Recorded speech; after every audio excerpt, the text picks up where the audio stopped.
Today I'm gonna show you how to smoke cone, window, and short.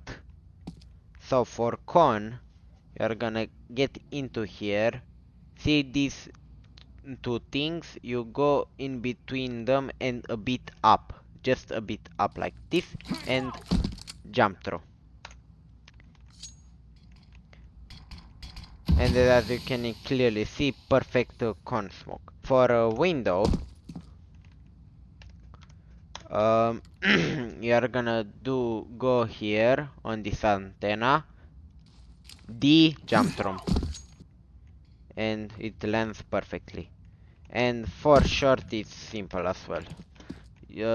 From like the same thing, but just left click, and perfect utility. Thanks for watching.